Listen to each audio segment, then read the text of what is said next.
What's up, guys? This is Coach Grant with First Down Training, and today we're going to be breaking down how you can make faster cuts and how you guys can get in and out of your breaks at a quicker speed to create more separation. So I hope this video helps you guys out. Hope it can teach you a few new things, but also, fellas, if you are a wide receiver and you struggle with finding what to do this offseason in the gym and on the field and combining your workouts together, check out that very first link in the description below for our 8-week wide receiver workout plan. What you'll get access to is 8 weeks of daily gym and on-field wide receiver drills and workouts, all specific to the wide receiver position. It's going to translate to on-field play to help your skills improve. We break down everything with sets, reps, and examples of each drill and exercise. So check out that very first link in the description below if you'd like some more information on that.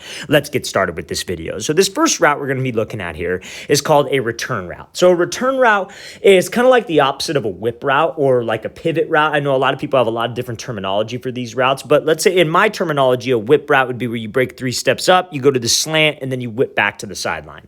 A return route is where you essentially return back to the inside. So you sell like you're running an out, and then you come back to the inside. Some people call it a T route. Some people will call this a whip route. So it really doesn't differ in terms of the name, but the mechanics of it will stay the same regardless. So we have to, on this route, like this, what this wide receiver does, we have to sell the out route, right? So just like on any route when I'm running, whether it's a comeback and you're trying to sell fade, whether it's a post corner and you're trying to sell the post before we break back to the corner, whether it's an out route before you come back in, there are 3 specific things that are going to help you sell the route. And this is what you guys should be thinking about anytime we are training, anytime we are doing routes versus air work.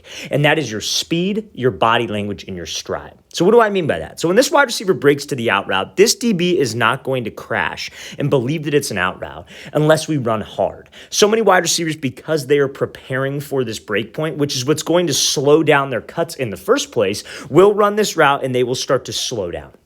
And they will start to slow their speed. They'll start to prepare for the break. And all of those things are called indicators. So indicators is pretty much exactly how it sounds. It indicates to the DB exactly what we are going to do, which is run a route. We don't want to have any indication that I'm about to change direction. So that's the first step in making a faster cut. You got to have speed. Now, what a lot of guys will do is they think that they're running hard. And all of these things, the reason why I mention this, will decrease your speed at the break point. And this goes for a cut. Like some of you might be thinking, well, this is on a route, coach. How do I get more speed out of my cuts when I'm running with the ball? You know, like let's say I caught a bubble screen. How do I make a quicker cut? It all applies. You can't be slowing down into a break and expect to have explosion into a break. You need to have the right mechanics combined with running hard, running in stride, and keeping good body language. And that's a recipe for explosion out of the break and speed out of the break. And that's what I'm trying to explain here. So the next thing that will make guys lose speed at the break point is they will break, but they will start chopping their strides. They'll start again, preparing for the break, but they'll think they're running fast, but they're not actually gaining ground. We have to be a salesman first and make an explosive cut second.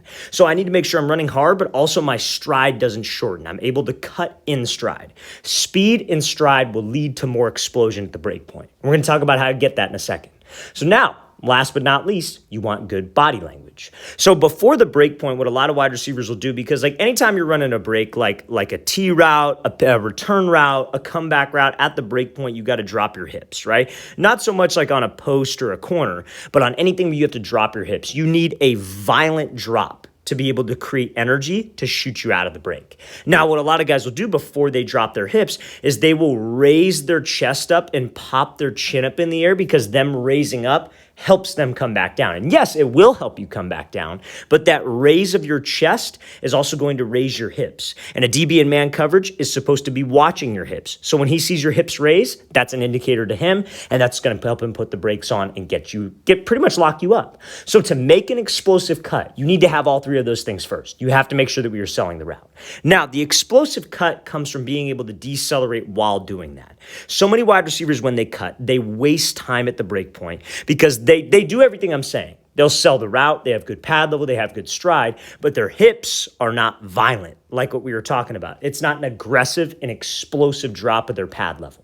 Now, the reason why guys do that is maybe they lack explosion. Maybe that's something that they need to improve on, or they simply just don't have the mechanics. Like, how many of you guys seen wide receivers or wide receiver coaches teach the method of beat the drum, right? You want to chop your feet and you want to move your hands as fast as you can. You want to take 1,000,000 steps here because that will help you make a sharp cut.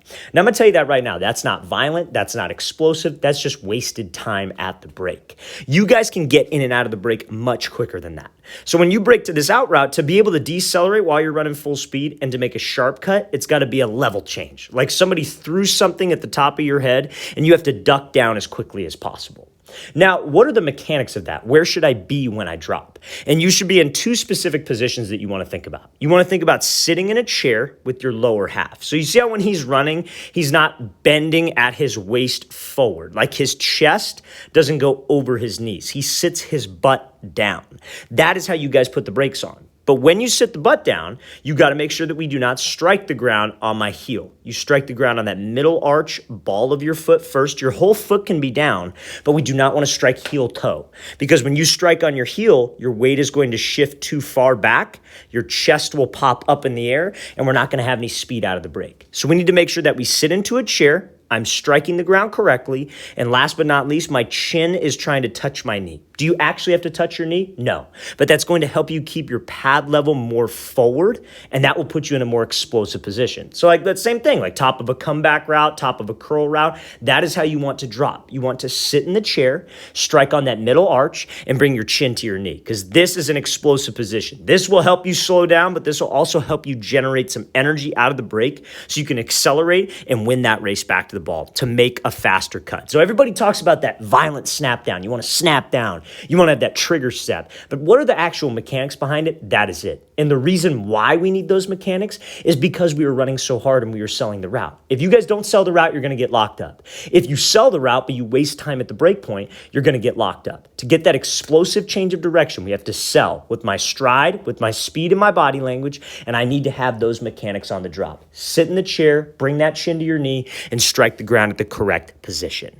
So now, you might think, well, how is he like, Coach, I still snap down, I still try to break, but I still take a bunch of steps at the break point. I'm still not quick out of the break. How do I fix that? And that's what we're going to show in this next example here. So let's play this again, full speed one more time. This is a great example of a return route by this wide receiver and being able to get in and out of that break with some speed. So now, this next example is great for wide receivers to see because this shows a very realistic drill, number one, because as wide receivers, so many times they do the most unrealistic cut drills, and we're going to talk about what those are. But this is a great example of Zay Flowers. He's a wide receiver out of Boston College, and he runs insane routes. The guy's super explosive. He gets in and out of his breaks insanely fast. When he's got the ball in his hands, too, he's very, very dangerous when it comes to yards after the catch. So I want you to watch this drill, and we're going to pay attention to his steps. So not so much this first cut of the drill, I want you to pay more attention to the second cut of the drill because that's what we're going to be breaking down. So this is just like a simple box drill, but you see how this is not a complicated wide receiver drill. There are 2 cones, literally 2 cones. He starts on the sideline and he makes one cut and then he makes a second cut. He doesn't have 84 cones set up 6 yards apart and just doing all these zigzag cuts running through them. That's the most unrealistic thing wide receivers can do because when you do those drills and the cones are placed like 5 yards apart, yeah, your footwork might be clean, but when are you ever making besides a hitch route, when are you ever having to change direction like that on a 45-degree angle, 90-degree angle when it's deeper than 5 yards? Not that often. And more often than not, because there's so many cones, guys don't self-fade. They take choppy steps. They don't lengthen their stride. Football is played in full stride and full speed. So this is a great drill for that. So like we said, we want to drop down. We want to snap down. But coach, what do I do if I'm still taking extra steps at the break point? So let's talk about this. So this is a 90-degree break, right? So when he snaps down, I want you to watch the mechanics of the snap. He's sitting in the chair, chin going to his knee, and he's striking on that middle arch of his foot. So middle arch, sit in the chair, chin to knee. Those are the 3 key positions, fellas. That's how you can decelerate. And if you guys can think of it like somebody's got a string attached to your chin and they're pulling the string straight down, it's a quick drop, it's a quick sit in the chair, it's a quick chin to knee, and it's a quick strike on the ball, then you're going to be able to get low and get low fast. So now after that, after he snaps down, I want you to watch his second step. So you see how he snaps, but watch his second step. He pivots and then he hooks. Those are the 2 steps that will eliminate those wasted steps for you.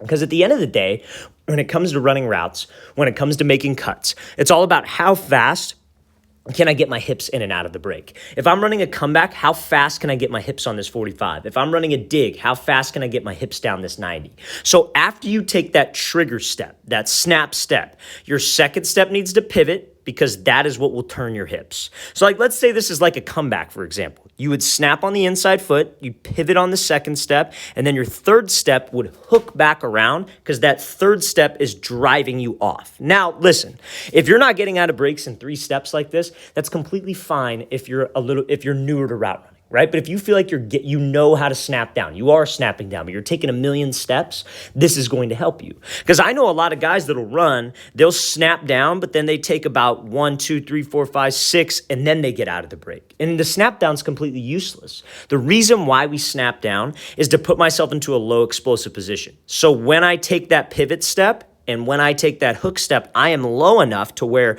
those steps can be powerful. I can step hard. And because I'm in that low balanced position, I can make a sharp cut out of there.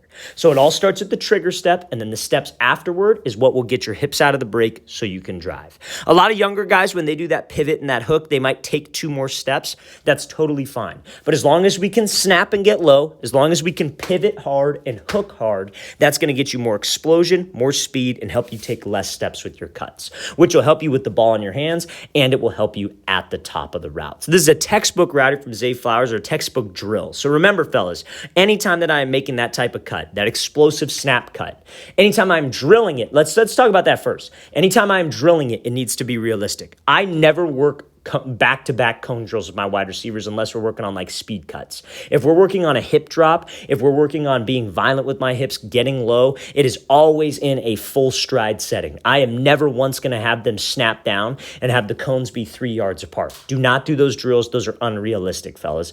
Playing the wide receiver position is a very open position. And the mechanics of the cut, you being violent with your hips and having the correct mechanics with your steps, is how you guys will get in and out of your cuts much faster and get you more separation.